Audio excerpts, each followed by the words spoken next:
American Timelines is a member of the Queen City Podcast Network. Find out more at queencitypodcastnetwork.com. So now I'm obsessed with time. Come on, tell me about the time. Had it all in my hand tonight. Had the time of my life. When the words all come down like blues on Tuesdays come down. Throw it all away. Throw it all away. Welcome to another episode of American Timelines. I'm Amy, and that's Joe. And we are back in your ear. Sorry it's a little bit late. We're recording this on the day we usually release it. That's correct. But we are busy. Right. We're busy people, and I am sipping an ice-cold Lil Slurp by Noda Brewing. I bet it's gross. Oh, my God, I love it. I'm in love with it. It's my new favorite beer. You're kidding. Yeah, I can't get enough of it. I hope it's not. Let me taste this. You did, and you hated it. You tried it last week. It's real bitter, but it's real sour. It's like very grapefruity. I love it. Yeah, Amy's not an IPA fan, so she hates it. But speaking of things you drink, I'd like to mention really quick something called Magic Mind, which is a delicious potion, quick shot that you can take every day and help you focus. It helps me drink less caffeine. It helps my mind stay sharp and remember things. It's awesome, and everyone loves it, and you should check it out. You can use my code from American Timelines to get a discount, 56% off a subscription for the next 10 days with my code American20. Go to www.magicmind.co/American. Use the code American20 to get up to 56% off a subscription. You'll like it. You need to do it every day. Get it a couple days to get in your system, and you'll just notice so much better clarity. It's less caffeine. You won't be jittery. It's got matcha, bacopa manieri, ashwagandha, rhodiola rosacea. You know what rhodiola is? It's not an areola. I was going to say, like rosacea sounds like a disease of some sort. If it's a No, skin. rosca, not rosacea. Did I say rosacea? You said rosacea. Rosea. I do believe is a Rosea. skin Sorry, condition. I shouldn't have said that. It's a nootropic and an adaptogen that reduces fatigue and anxiety. Nobody likes anxiety. Get rid of that fucking anxiety. It's got cordyceps mushrooms. It's the talk of the town. Check out Magic Mind. You are going to love it, baby. Woo! Magic Mind. And with that, let's jump in to All right. June. We're in summer. Yes, summer. June and July of 1958. Of 1958. And really quick, I'm going to also give a little warning that this episode, some of my stuff might be wonky. Some of it. Because All right. we both decided to try Chat GPT. Is that what you call it? Yes. Chat GPT. Where Amy was like, hey, have you heard of this? And I had heard of it. And I tried it before, and it doesn't ever work good. But she was like, And try this it. time was no exception. Yeah. It straight up lies. Like, you can put Yeah. up stuff in there. And some of that I did. I typed in, tell me about this story that happened in history. And I'm on Wikipedia, looking up the story, and it'll type up stuff. And it'll be wrong. It'll get the dates wrong. And I was like, I thought it happened on this date. Oh, yeah, you're right. I was wrong. I made a mistake. Well, and ChatGPT is an AI. Did you say that? Yeah, it's an AI. Yeah, Yeah. I didn't say that. So it's like it's like ask me a question. But I don't get how whatever. it works. Doesn't it just search the internet? Apparently it doesn't. It doesn't, I guess, because you know what though? I remember when I asked it a specific question Yeah. to summarize an article. It said the browsing features were turned off. It didn't have browsing capabilities. I had to enable browsing capabilities. Oh. And I didn't. This is an app? You used an app? No, this was ChatGPT. On your phone, though? On my phone, yeah. But it's an app. You're It's an using app. an app? See, I was using a website version. Well, then, okay, maybe that's the difference. Maybe I'm just thinking maybe it just made mine up, whole cloth. Well, I think our friend Gruff from the Gruff and Loud show was explaining to me that they were he listened to NPR and they talked about it, how it's supposed to be this great thing. You think it's this great thing, but they're finding it just lies. Like it has its own brain and it just makes up stuff. It just fills in stuff. And so one of the things I asked it was what's the Gruff and Loud show? And it said it's two comedians talking about pop culture, and the comedians are James Farnsworth and Bobby Hazard. And I was like, no, it isn't. And I looked up, maybe there is another Gruff and Loud show, and there isn't. Mm-hmm. And those names don't even exist. Those aren't comedians. They made them up. It just lied. That's so funny. But here's the description AI, ChatGPT, said about American Timelines. I think this is kind of accurate. It said the American Timelines podcast is a history podcast that explores the major events, people, and cultural trends of American history from pre-colonial times to the present day. We haven't delved too much into pre-colonial times. Yeah, I don't think we ever have. No. The podcast is hosted by Amy and Joe, a married couple who are both history enthusiasts. I don't know if you're a history enthusiast. Yeah, I love history. Each episode focuses on a specific year in American history and covers a range of topics, including politics, culture, sports, and entertainment. That's kind of true. Yeah. In addition to providing an overview of the major events and figures of each year, the podcast also delves into lesser-known stories and interesting tidbits of history. The hosts use a conversational tone and inject humor into their discussions, making the podcast engaging and accessible to listeners of all ages and backgrounds. Well, that's a glowing endorsement. That's pretty good, except it says the American Timelines podcast has been on the air since 2017 and has covered over 250 years of American history. No, that's not true. It is available on all major podcast platforms, and new episodes are released on a regular basis. So it didn't start till 2018. It was wrong about that. And it's not. I don't think we've done 250 years. We've done the 50s through the 90s. Yeah. That's only, not 250 only 50 years. Yeah. I mean, we've gone back times, But every not, once in a yeah. while. But anyway, so ChatGPT is not good, and we both tried to save time by using it this time because I've been swamped at work. Yeah. You got some new kids in your classroom. You've been busy. Yeah. So, preface, none of this might be true. Mine, I You ditched went back my and fixed jet. yours, yeah. I didn't even use it. I just threw it away, and I just did my own. So you're just reading off of somebody's articles, word for word? No, I got a few articles that I mashed together and Oh, copied and good. There you pasted go. together. That's better. So, but mine will be based on history, but there might be some wrong things. So please let me know if it's wrong, or if it sounds wrong, I might check live. Okay. Okay. June 1st, the RCA tape cartridge, a forerunner of 1963's compact cassette that would become the industry standard, was demonstrated in a press conference by the RCA company as the first tape recording system. And it was enclosed in its own case and saved users from having to thread a tape into a machine. Oh. So this was the stereo tape cartridge. It was 7 inches by 5 inches, compared to the one that became standard was 4 by 2.5. Yeah. So it was a big tape. There was a picture of it online if you want to see it. That was interesting to me when tape started. Mm-hmm. And then June 2nd was a Monday. We have our first birthday. This is a great birthday Amy's going to love. Hit it, Matt Truman Ego Trip. Give us the birthday theme song that Amy hates. Amy hates birthdays. Amy hates birthdays. I don't hate the theme song. I love the theme song. You do? Yes. Because Matt Truman's a talented motherfucker. Yes. You got to admit that guy. That guy's a talent. He's got it going on. He's probably in the nip department. Matt Truman. Yeah, Matt Truman does have great nipples, number one. And number two, he's probably the most talented guy who's not a rich and famous musician. Right. Like he should be. Yes. Like he got screwed. Right. I mean, he still could have a shot at it, but we're getting older. But that dude's got more talent in his All right. anal beads than I have ever had. Anyway, Lawrence Wendell Fohl was born, Pfohl. Okay. He went to high school at Orchard Park High School in Orchard Park, New York. The team mascot of Orchard Park is the Quaker. Team colors are blue and white. And notable alumni include Rob Gronkowski, former famous tight end. You know who Lawrence Wendell Fohl is? No. Here's a hint. He's a wrestler named Lex Luger. Why would you say I would love that one? Because they're the Quakers is his team. High school No, mascot. that's not why. I was fooling you. You were. You totally tricked me. Well, the same day Lex Luger was born, Mildred Jeter and Richard Loving were married. Have you ever heard of them? No. They were a couple who became famous for their fight against racial discrimination in the U.S. Mildred was African American and Native American, and Richard was white, and they fell in love and got married in 1958 in Washington, D.C. However, their marriage was illegal in their home state of Virginia, where Yes. laws prohibited interracial marriage. Yeah.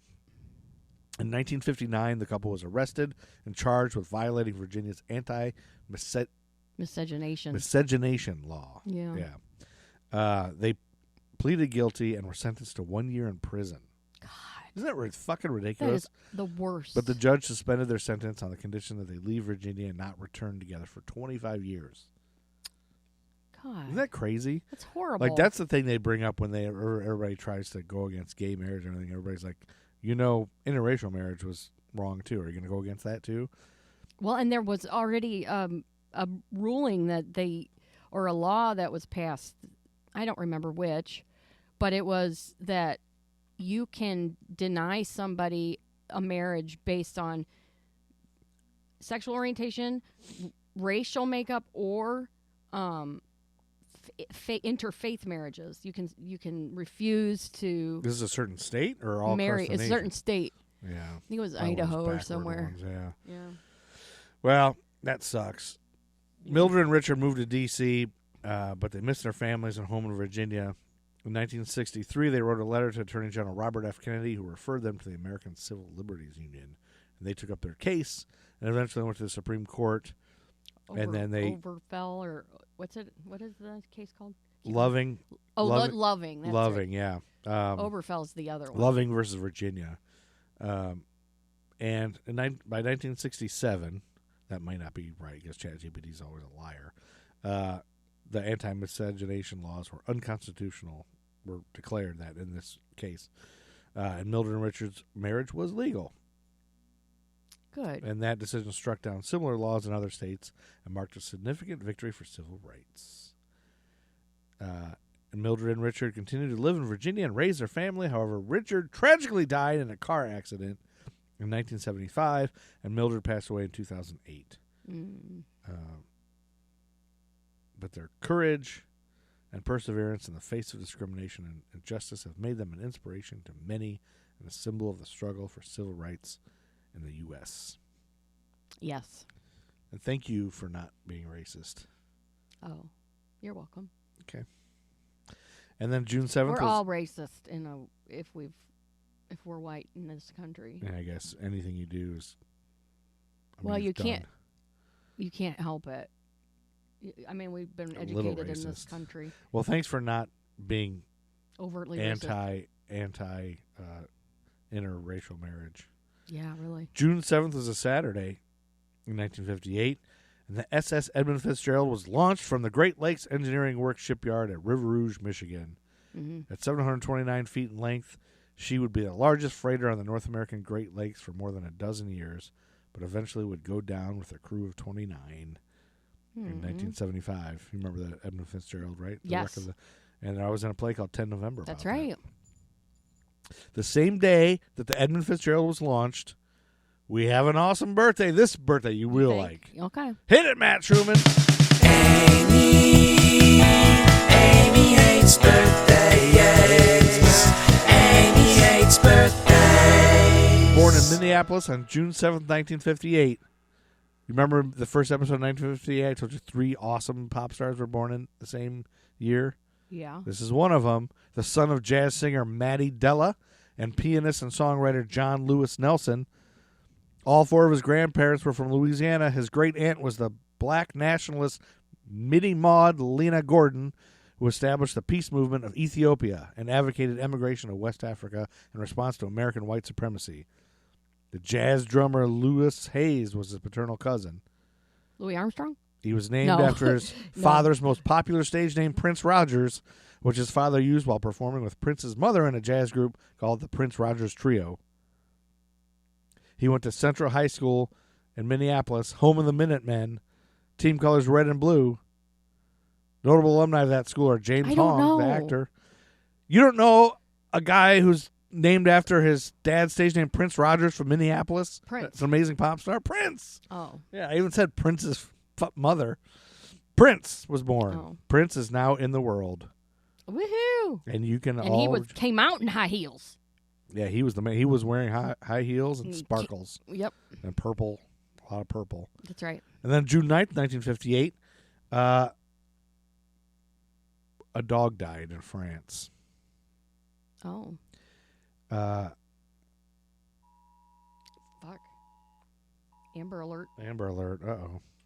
Live Amber Alert. Yeah. Who's it for? Somebody we know? No, I don't know. Just told a car description. Anyway, I guess I deleted this whole story. That sucks. Well, it does not been worthwhile. Shit. No, this was a great story, and I lost it. Anyway, I guess I'll just tell you what I remember of it. Okay. A dog named Fido, meaning faithful one, died in France, and this is where they get the name Fido. Oh. And this dog waited for its owner every single day Aww. at the bus. I can't remember whatever happened with this Fido, but he would wait every day, and then one day he got hit by a car. Oh, my God. And the guy came home, and Fido wasn't there. Jesus Christ, let me just go kill myself right now. Yeah, it's very sad. It was a big, long story that I had. Maybe I just got too sad and I deleted it. Shit. But anyway, that's the original Fido. Look it up. He was in France, and Fido means faithful one. It was a real dog in France that the owner had rescued, and so the dog couldn't wait to see his owner every day, just like Wheezy can't wait to see me every day. And then Tuesday, June 10th, 1958, the tornado that hit El Dorado, Kansas, was one of the deadliest and most destructive tornadoes in Kansas history that day. Yikes. It was a part of a larger outbreak of severe weather that affected the central United States, including Kansas, Nebraska, and Iowa. Killed 13 people in El Dorado and injured more than 100 others. It also caused significant damage to the town's infrastructure, including water and power systems. The tornado's path of destruction extended for several miles beyond the town, causing additional damage and destruction. On Wednesday, June 11th, 1958, I don't know what your date is, by the way. The 21st. Of June? Of or June. July? Okay. June. Wednesday, June 11th, Sherman Adams. Do you know who Sherman Adams was? Sherwin Williams? Sherman Adams. Sherman Hemsley? An American politician. Sherman Hemsley is from Amen and the Jeffersons. Correct. And one other show. Oh, Archie Bunker. Yep, Archie Bunker. Speaking of Archie Bunker, I saw this cool thing on YouTube that I think I'm going to fall down a rabbit hole. There's a lady who is like an architect, and she's made virtual like floor plans, like very accurate. It looks real. They look real of sitcom homes. Oh. So you can see the walls that you know that you can't see the fourth wall. You can see the fourth wall. They decide what it would look like and put a TV on it and stuff. It's really cool. Anyway, the All in the Family home is the first one I saw. Oh. Sherman Adams was an American politician who served as the chief of staff to President Dwight D. Eisenhower from 53 to 58. But Adams was implicated in a scandal in 1958, which ultimately led to his resignation and tarnished his political career. The scandal became known as the Vicuna Coat Affair.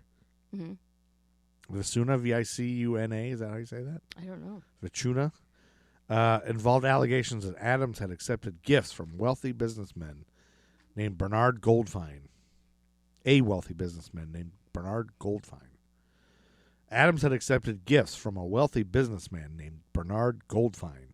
He was under investigation by the Federal Trade Commission at the time, and Adams was accused of using his position in the White House to pressure the FTC to drop its investigation. Specifically, Adams was alleged to have accepted a $3,000 Vicuna coat, however you say that. I want to Google it. From Goldfein. You know, he bribed him with gifts and favors and stuff. Yeah. Vicuna. A Vicuna coat from Goldfein. Along with other gifts and favors. The scandal caused a major political uproar, with many calling for Adams to resign, and he eventually did. But was later cleared of any criminal wrongdoing. But the scandal had already damaged his reputation and ended his political career. That was the Vicuna Coat Affair. Very interesting. Now you know about that. And then not interesting. Just kidding. On Thursday, June 12th, 1958, the English Tiddlywinks Association was created by students at Christ's College within the University of Cambridge to serve as the supreme rulemaking and tournament coordinating body of the game of Tiddlywinks. Tiddlywinks, anyone? Tiddlywinks, anyway. Pip, pip, cheerio. Let's play some tiddlywinks with our dicks out. Do you know how to play tiddlywinks? No, I know it involves little chips of some sort. Yep. Do you know? You got to flip winks into a cup or a pot Oh. with small discs. Well, the discs are winks, and you flip other winks. I don't really know. But it can be traced back to the late 1800s. I bet if you learned, you would become obsessed with it, like you do with everything Me? else. Yeah, you would be like, "Oh my god, I You gotta play start a some tiddlywinks Anybody want to play competition." tiddlywinks? And a bunch of Competition. crazy British people with bad teeth would come out of the woodworks and want to Yeah. play. Then Monday, June 16th, the hula hoop is patented officially. Nice. The hula hoop has its origins in ancient civilizations, particularly in Egypt and Greece, where hoops made of materials such as grapevines and bamboo were used for exercise and entertainment. However, the modern version of the hula hoop was invented in the 1950s by a man named Arthur Spud Mellon and his partner Richard Nurr. They co-founded the Whammo Toy Company and were Nice. inspired to create a plastic hoop after seeing children in Australia playing with bamboo hoops. Yes. There you go. And the name is brilliant. Why? Just because it comes right off the tongue. Hula And you hoop? kind of do a hula when you're in it to keep it on your waist. You kind of have hula to do the dance. hula. The first plastic hula hoop was made of polyethylene, introduced in 1958. It became a big fad in the 50s. Yes, it You always did. hear 50s people doing that. Mm-hmm.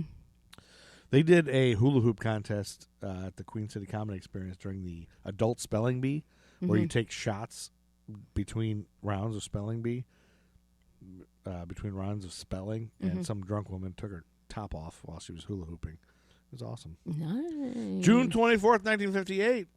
Inventor Maris. Oh, wait, yours is June 21st? Yes. That brings us to your date, June 21st, which was a Saturday, I believe. So in June of 1958, Yeah. 42-year-old Jean Ellroy, Jean Ellroy. and How do you her spell her name Hilliker? was Geneva Ellroy, but she went by Jean. Okay. She was the mother of the famous crime writer James Ellroy. Oh. Wait. Writer? Writer, yeah. Crime writer? Yes. James Ellroy. Okay. Yeah. She was brutally murdered in her home in El Monte, California. Oh, no. Later described by him as a buxom redhead, a divorcee, a lush. She brought home strange men, and her son James often called them uncle. Wait, that was her daughter? Her dad called her this? No, her son, when he grew up.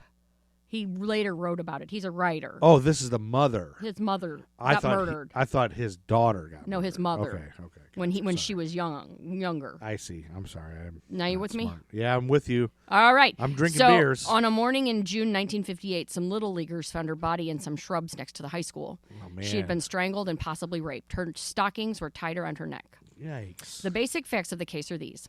On the evening of June 21st, 1958, Jean Ellroy was seen drinking in the Desert Inn bar in El Monte, the low-rent eastern L.A. suburb where she and her son were living. The Desert Inn Bar. Okay. She was joined by a young blonde woman with a ponytail and a tall, swarthy man in his 40s. And that's what they kept describing him as, swarthy. Swarthy? Yeah. Like, is that like smarmy? Or No. What does swarthy mean? Well, look it up. Oh, I thought you would just tell me. It's like, I know what Swarthy? it means. I just don't know how to You just can't say describe it? I've never heard it before. Swarthy is dark-skinned. Oh, that's not what I've... She I've looked always frail, thought- standing next to a strong and swarthy brother. Dark-complected, dark-skinned, tanned. I guess I always So thought it it looks was like something you a little didn't know different than either. that. Yeah, I guess I didn't. All right. I Anyway, accept your apology. anyway, Where was I? You were talking about her swarthy... All right, Jean and the man were seen. She was drinking with a dark guy, a dark-skinned guy. Jean and the man were seen leaving the bar together at 10 p.m. The next morning, some kids discovered her body in the shrubs by Arroyo High School athletic field. The coroner concluded she'd been killed elsewhere and dragged to the bushes. Dried blood under her fingernails indicated she'd put up a struggle as her killer squeezed the life out of her.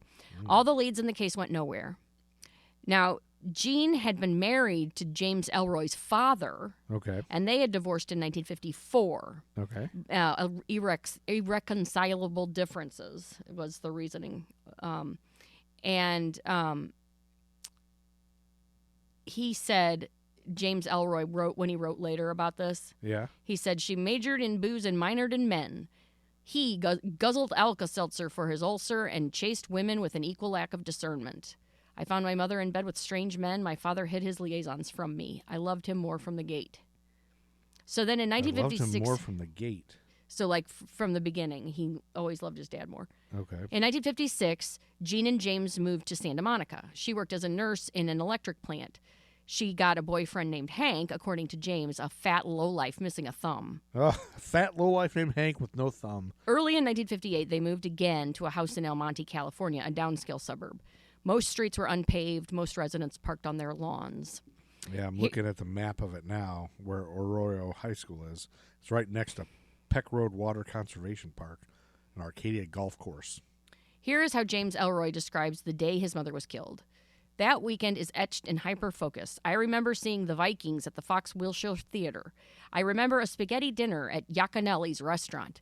I remember a TV fight card. I don't know what that means. I remember it's a fight. It's a boxing match. I remember the bus ride back to El Monte as long and hot.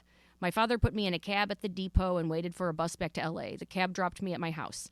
I saw 3 black and white police cars. I saw my neighbor, Mrs. Kriske, on the sidewalk. I saw 4 plainclothes cops and instinctively recognized them as such. Mrs. Kriske said, "That's the boy." A cop took me aside. "Son, your mother's been killed." Oh, boy. I didn't cry. Didn't cry? The police reconstructed the crime scene. Jean went out drinking Saturday night. She was seen at the Desert Inn bar in El Monte with a dark-haired white man and a blonde woman. So he says it's a dark-haired white man. She and the man so just like left the bar at around 10 p.m. So like maybe tan. maybe that's what. He's Yeah, just tan skin. swarthy means. She was found in the bushes the next morning strangled. She had clawed her assailant bloody. We already said that. A neighbor identified Jean as there was no identification found with her body. The employees at the bar confirmed that she was there. She had arrived alone at 8 o'clock, and then the man and woman had later joined her. None of the staff had ever seen any of them before. Now, this one says, this other resource says, the man was a swarthy Caucasian or a Mexican. Okay. So I guess swarthy does have to do with being Caucasian. Like a white person who's just Who's tan darker, skin. like a tan or white person. He was about 40 years old, thin, between 5'9" and 6 feet tall. The woman was white, blonde, and in her late 20s. She wore hair tied back in a ponytail. No one heard them exchange names. A waitress recalled that a regular named Michael Whitaker had several drinks with the dead woman and the 2 unknowns. A waitress supplied more names, every known patron in the bar Saturday night. The Sergeant Hallinan and Lawton were the police officers that... Hallinan and Lawton? Yeah. Okay. They checked the El Monte PD arrest docket and learned that Michael Whitaker was picked up plain drunk at 4 a.m. He was spotted on foot near Stan's Drive-In and sobered up in the El Monte drunk tank and was released at 9 a.m. Okay. So the known patrons were brought in and questioned. Several remembered seeing Jean with the swarthy man and the blonde, but none of them ever had seen her before. None of them had ever seen the swarthy man or the blonde. Whitaker's memory was booze-addled, it said. He couldn't recall the name of the woman he was currently shacked up with. He said he danced with my mother and hit her up for a Sunday night date. She declined because her son was coming back from a weekend with his father. Whitaker said the swarthy man told him his name. He couldn't remember it. He said he saw the swarthy man and Jean leave together at about 10 p.m. The swarthy man told Whitaker his name. But he couldn't remember it. Couldn't remember it. A waitress confirmed Whitaker's account. Yes, Michael fell off the chair. Yes, the redhead left with the swarthy man. Police retained a sketch artist. Desert Inn patrons and employees described the swarthy man, and the artist drew up a likeness. The drawing was circulated to newspapers and every police agency in Los Angeles County. The Desert Inn crew examined thousands of mugshots and failed to identify the swarthy man. Officers... The swarthy man. I'm getting tired of hearing the swarthy man. Swarthy man. Officers canvassed the area around Arroyo High School, and no one had noticed suspicious activity late Saturday or Sunday morning. Police interrogated a lot of local cranks, perverts, and career misogynists, but no lead accumulated. No hard suspects emerged. On Wednesday, June 25th, a witness came forth. Okay. A Stan's Drive-In car hop named LaVon Chambers. Okay. Police interviewed her. Her testimony, recorded verbatim, was precise, articulate, and perceptive. Everything she said was new. She served the swarthy man and Jean. Really? On 2 different occasions. Okay. Late Saturday night and early Sunday morning. She described the swarthy man's car, which was a 55 or 56 dark green Olds. Okay. She said that the sketch was accurate and ID'd the man as white, not Latin. Okay. They arrived... But still swarthy. She agrees he's swarthy. He's swarthy. They arrived at 10:20 shortly after their Desert Inn departure. Oh. They talked vivaciously and seemed to have been drinking. Okay. The man had coffee. The woman had a grilled cheese sandwich. They ate in their car and left a half hour later. I love a good grilled good cheese grilled cheese. sandwich, I know, don't you man. love it? From a restaurant. I know. I don't know why it's so I know. much better so at a much better. restaurant. I know. I You do. can make It's it at a home. Convection oven. Oh, it's a They put convection in- oven. Oh, can you imagine how good a 50s grilled cheese sandwich I must know taste it. when you're drunk? It's Oh, man. cigarettes and donuts. I'd like to get 50s drunk and eat donuts and cigarettes and grilled Cigarette cheese and donut sandwiches sandwich, please. in the 50s.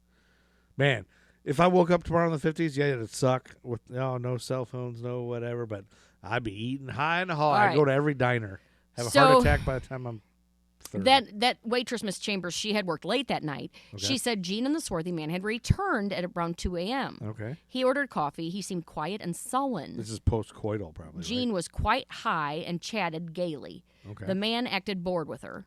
Miss Chambers said Jean looked slightly disheveled. The top of her dress was unbuttoned and one breast was spilling out. See, it is post-coital. Yes. Sergeant Hallinan, do you think they might have had a petting party? Miss Chambers said maybe. A petting party. They left at 2:45. Jean Ellroy's body was discovered 8 hours later. The coroner noted no. signs of recent intercourse.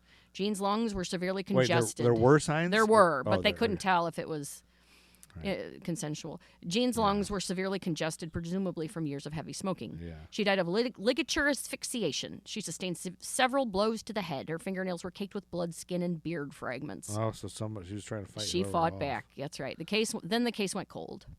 Then, early in 1970, two women wrote homicide and informed To Whom It May Concern that they believed their respective ex-husbands murdered Jean Ellroy. Really? Woman number one stated that her ex worked at Packard Bell and had had affairs with Jean and two other women there. The man behaved in a suspicious fashion in the weeks following the killing and hit her when she pressed him about his whereabouts on the night of June 21st. Woman number two said that her ex-husband harbored a long-standing grudge against Jean. She refused to process a workers' compensation claim that the man had proffered, and his resentment sent him off the deep end.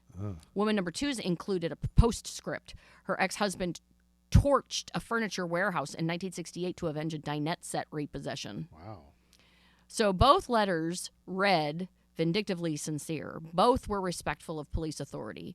Memorandums indicated that the leads were checked out. One detective interviewed both ex-husbands, and he concluded that the allegations were groundless and that the women did not know each other and thus could not have colluded. Huh. So they don't know. The two don't know each other. Yeah. Well, how would you avenge a Dinette set repossession? I'm just thinking about that, with like- arson, apparently. Yeah, arson is a good way. Yeah. I'm trying to think how I would avenge a Dinette set repossession. I'm going to be thinking about that for a while. And then the last part just said this was like a relatively obscure homicide. Oh, And so we're not going to then find out who there did were it? these two similar accusations unrelated to each Yeah. other 11 years after the crime. Yeah. 11 and a half years after the crime. So it's just weird. Oh, those two that you just said Yeah. were 11 and a half years After afterwards? it was not until the 70s it happened. Huh. I think I can see, I don't know about the guy who burned down the place because of the Dinette set, but the other one that had an affair, I could see that guy being involved. Maybe being he's the pissed. swarthy man. Or just being pissed that the swarthy man was involved. So her son, James Ellroy, had ended up writing some book about... Well, you think it was the swarthy man that was with her that did it? That nobody knows who he was? You think it was Yeah, him? yeah. I mean, no, they just don't know who he was. Like, what would make him suddenly kill her after he already did it and everything? Unless... Like, I wonder if she went and passed out after, or somebody saw them together. Yeah, maybe it was an accidental death. And he didn't... And he, like, saw that it was going to look really bad. Or, like, maybe it was, like, she died... I don't know. Well, they had already had their postcoital. What I'm guessing is Unless somebody saw them unless together. unless it was a rape, and she didn't She want was so drunk she didn't want it, She and looked fine and she afterwards. he raped her, and then felt like he had to kill her because she would tell. But they went out afterwards. Oh, that's true. You know what I mean? That They Yeah. were out at the diner afterwards. Which Yeah, makes I me don't think know. somebody might have saw them stumbling home from the diner. Mm-hmm. but they might have been so drunk. Who knows? Who knows? We'll Yeah, never we'll know, never know. sadly. I know it. We'll never know. We'll never know. We'll never know. Well, that brings us to June 24th. Can we take a break? Yeah, well, let me just finish June, and then we'll take a break Okay. over that. That sounds good. June 24th was a Tuesday when inventor Maris C. Logan of the Thomas & Betts Electrical Supply Company applied for the patent of the first zip tie, Wow. which will be marketed under the brand name Tie Wrap. And I thought, I only kept that because if he hadn't invented that, there'd be so many less murders. And there wouldn't have been those idiots at the Capitol on January 6th. Yeah, when those they had, assholes that had zip ties were planning on zip tying Nancy Pelosi. yeah. And boy, do they get their Comeuppance. their comeuppance. Not only did they not zip tie Nancy Pelosi, but they're all in jail now, and Trump didn't help a single one of those fuckers. That's right. But they still love him. And that's the same day that we have another birthday. Tommy Tiny Lister, Zeus, American film actor, professional wrestler, was born in Marina Del Rey. You remember him, Tiny Lister, from the Friday movies? Big giant dude.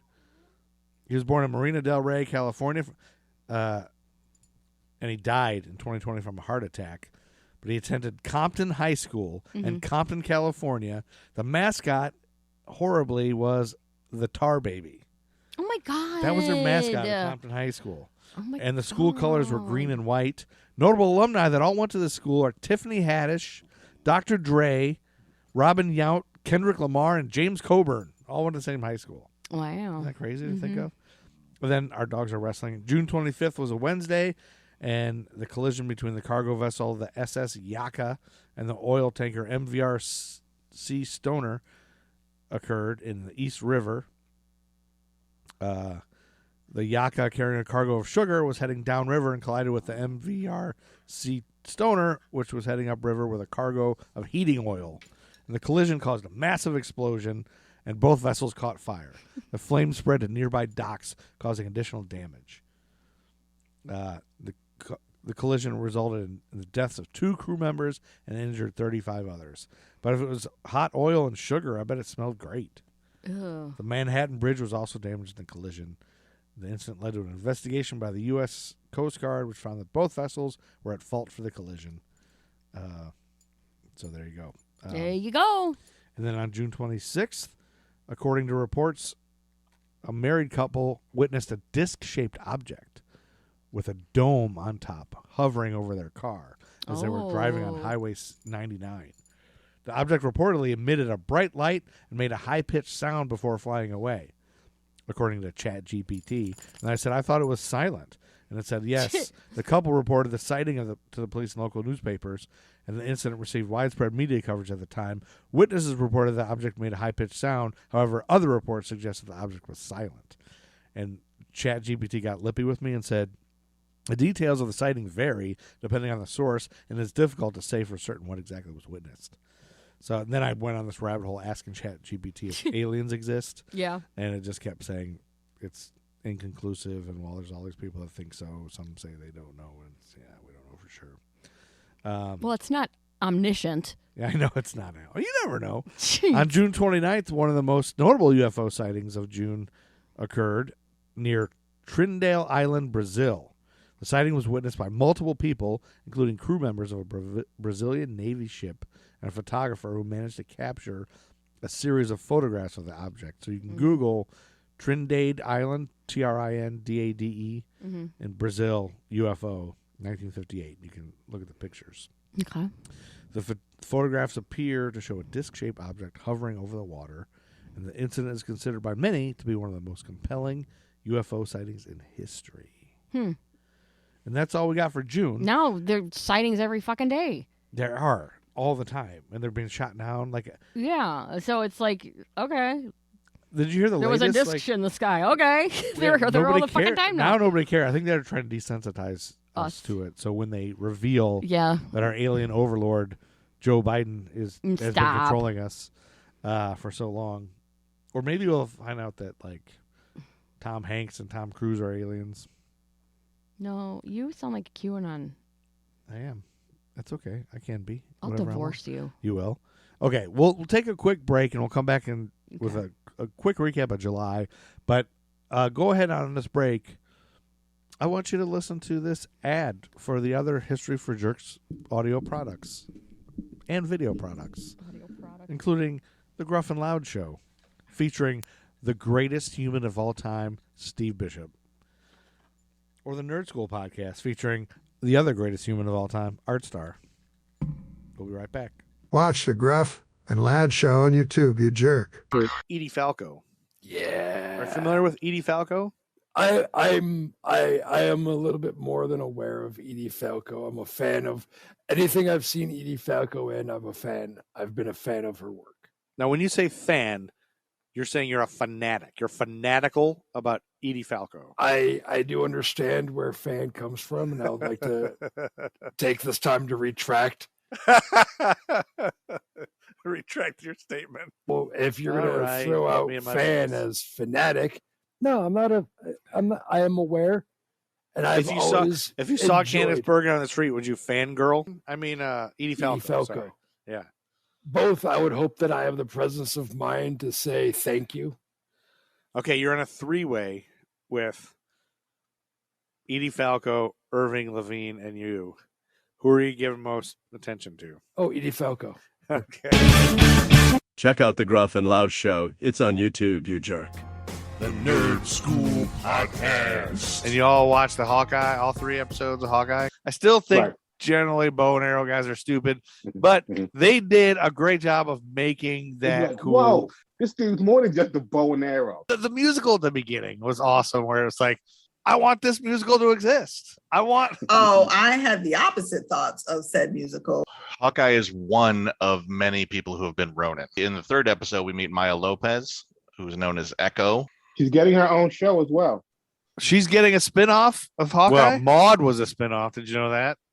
They're gearing up to the Young Avengers, which is what Young Kate Golden Bishop Girls. is from. They didn't know each other till they were old. So you can have them like going through their Avengers. individual lives, vignettes of Rose's back home and all her shenanigans, and back in Olaf St. Olaf, Sicily, 1912. Yeah, exactly. We need to make this. The Nerd School Podcast. Hey, jerk, listen to the Nerd School Podcast. Unless you want me to take off my shirt and show you my nipples. Okay, and we're back. Well, welcome back to American Timelines. I hope you didn't mind listening to those ads. Oh, man. Oh, my goodness. So glad you listened to them. Oh, man. I hope you listen to Nerd School and watch the Gruff and Loud Show. Oh, my God. Oh, God.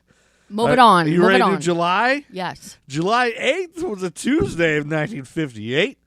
And the Recording Industry Association of America certified a record album as gold for the first time. After 1 million copies of this album sold. What was it? Guess what album was a soundtrack of a film musical? You want to guess what it is in 1958? West Side Story. No, duh. It was Oklahoma. Oh. And that's the same day that somebody was born. Hit it, man. Truman Ego Trip. Amy hates birthdays. Amy hates birthdays. Same day that Kevin Bacon was born. Oh, you in didn't. Philadelphia. You didn't even make me guess? No, I didn't even look up anything about him either. I just I must have missed that Kevin Bacon was born. So I don't know anything. Where he went to school. I just know he was born in Philadelphia, which I didn't know that. Yeah. I don't know the team mascot of the high school he went to. Thank I don't know God. anybody else that went to his school. Thank God. And we'll never know, and there's no way to find out. Listeners, we're going to have a little contest for History for Jerks listeners. If you look up what high school Kevin Bacon went to and let us know the mascot of the school and the team colors and tweet us at History for Jerks, I will send you an empty beer can of Little Slurp that I just finished drinking. Oh my God, what a prize. I will send you this empty beer can in the mail. I'll send it in the mail. But I'll also slip in something nice, too, something good. Not something great, just something good. Maybe like an old battery. Yeah. Saturday, I'll actually send you our old lawnmower battery that's dead that I don't know how to dispose of. I'll mail you that. There you go. Congratulations, listeners, if you can tweet me that. Okay, July 12th, 1958 was a Saturday, and the Quarrymen, you ever heard of the Quarrymen? Yes. Who are they? They were the precursor to the Beatles. Yeah, Liverpudlian musicians. John Lennon, Paul McCartney, George Harrison, and drummer Colin Hanton, and keyboardist John Lowe. And there were a couple other people in there too, I think. So this one I got frustrated with Chat GPT because it kept changing. These people: Rod Davis, Len Gary, Eric Griffiths, Pete Shotton. At some point, there were 55 people in the Quarrymen, so there was a bunch of random people that weren't the Beatles. But on this date, the Quarrymen made their first professional recording. Apparently, they paid 17 shillings and 6 pence, which is equal to $10 million today. No, I don't know what it's equal to. I have no idea what a shilling is. I don't know what a pence is. But Mike Pence? Mike Pence. I know what he is. He is a dandy. Yes, he is. Anyway, they made their first professional recording, a 78 RPM disc of their performance of In Spite of All the Danger, an original song by McCartney and Harrison, and a cover version of Buddy Holly's That'll Be the Day. Did you know that? No. That was their first recording. First time the Beatles recorded anything. Wow. Yep. And, somebody played banjo on that, I think. What's happening here? Oh, it was a quick sketch.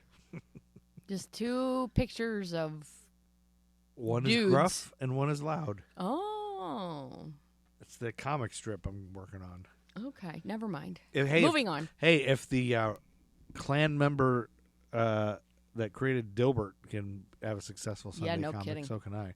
No shit. July 19th, 1958, the Dockham Drugstore sit-in began. It was a civil rights protest that took place in Wichita, Kansas, and it's considered one of the earliest successful sit-ins of the civil rights movement. At the time, many restaurants and other public establishments were segregated, and African-American people were denied service or forced to use separate facilities. But at this time, a group of young African-American students in Wichita organized a sit-in at the Dockham Drugstore, which had a segregated lunch counter. And the students were members of the local chapter of the NAACP. They took turns occupying seats at the lunch counter and refused to leave until they were served. You want to guess how long it took? Sorry. 3 weeks. Oh, my God. The sit-in lasted 3 weeks, during which time the students faced harassment and intimidation from local residents and business owners. Despite the opposition, the sit-in drew national attention and inspired similar protests in other cities. Eventually, the Dockham Drugstore agreed to desegregate its lunch counter, making it one of the first such establishments in the country to do so. So it all was worth it. Yeah, it was a very important moment in civil was. rights history. And you can tell everyone you know that it was July 19th is when that started, of 1958. And then on Tuesday, July 29th, 1958, the National Aeronautics and Space Administration, otherwise known as NASA, came into existence upon the Oh. signing of the National Aeronautics and Space Act into law by U.S. President Dwight D. Eisenhower. The U.S. House of Representatives had approved the creation of NASA on June 2nd, followed by a slightly different bill approved by the U.S. Senate on June 16th. And then the compromise bill was passed by both houses of Congress here on July 16th, and then it went into law on July 29th, apparently. Tuesday, July 29th, 1958. Apparently, I either stopped looking up stuff or that's all I have, because that's all I got for this episode of American Timelines by History for Jerks. That's right, babies. Amy is a jerk, and I'm a jerk, and if you're listening, you're probably a jerk too, because you like us. And That's right. only a jerk would like us, right? And it's time to get out of here, Chuck Berry. That is time to get out of here, Chuck Berry. And thanks for listening, everybody. Thank you, guys. Hey, do us a favor. If you haven't rated, reviewed, and subscribed, Please all those do. things. Leave us a good review. We could use some more. A couple people gave us some 1 reviews because they hate our guts. Yeah, so I think it's people that know us and hate us. So give us some decent ones. And give us some good ones, and we will return the favor by sending you nude garbage. pics. And All right. Nude pics. That's it. Nude pics of who? It doesn't matter. Nude pics of Betty. Don't try her neck 'cause she dead. She take a laser beam and cut like that. Driving through your life like a